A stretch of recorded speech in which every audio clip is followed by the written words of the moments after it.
And this is our, I would say, our most serious mission that we received in the entire 33 years of Zaka.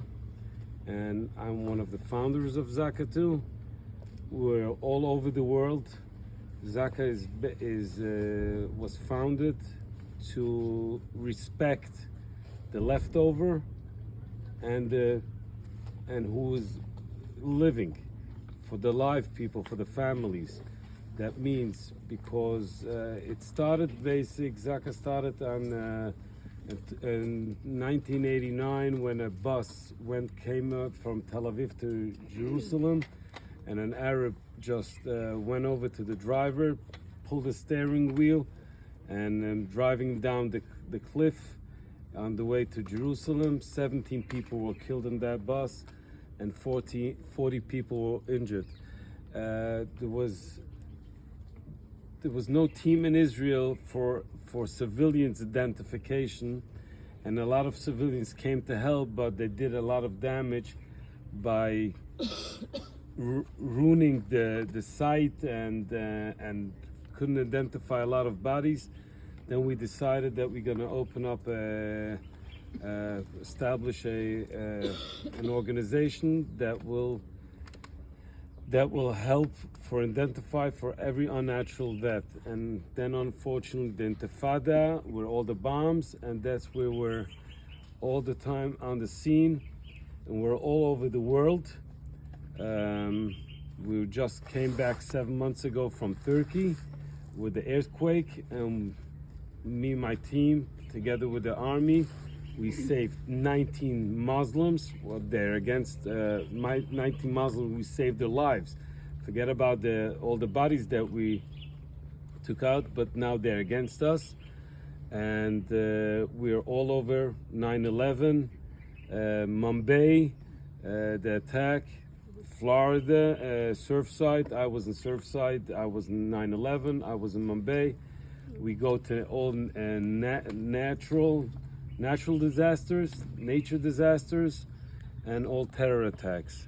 So on October 7th, we were called after the invasion of the Hamas Terrorists into the kibbutzim and all over, and killing about 1,400 people, and murderly attacked them, and brutally attacked, and what we saw over here, what our eyes, and as we can see, we saw bodies in our lives, we saw a lot of things, but what we saw over here was it's a disaster. It's our volunteers, and not only our volunteers, but from the army, they can't go home, they can't hug the kids. And me, myself, I'm a father of 10 and a grandfather of 22. Wow. I have problems to go home. I can't look at my kids because I saw how families, father, mother, children were attacked, they were not only murdered, they were raped. We saw that, and all kind of, I would say, the worst that it can be.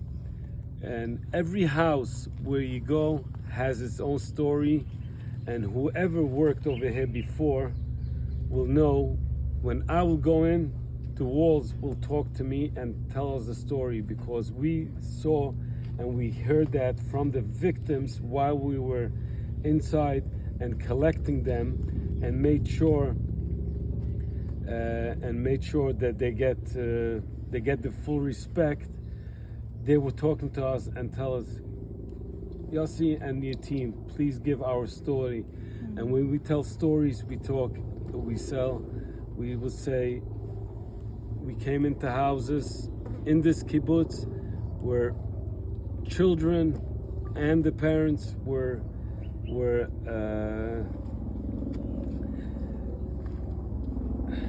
I would say they were abducted, they were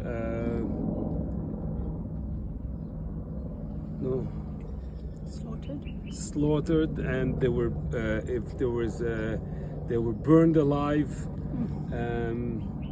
and they went into where they were hiding in the shelters, and just made sure that they're being burned alive, just throwing in a grenade.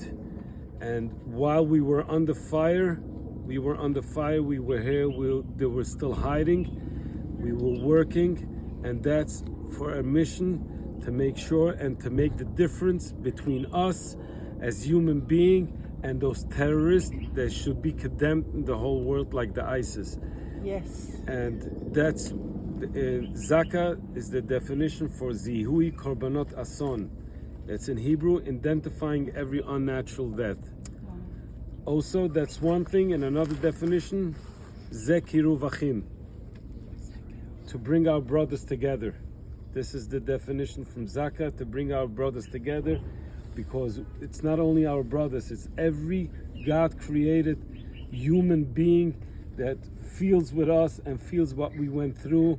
And it's not only Israel. We know after Israel, it's going to be anybody that doesn't complete with their agenda.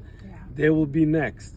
So we're here, and to make sure that it shouldn't happen. We had it. We got slaughtered. But now we have a mission to fight back and to make sure that the Hamas terrorist organization no more exists on the earth.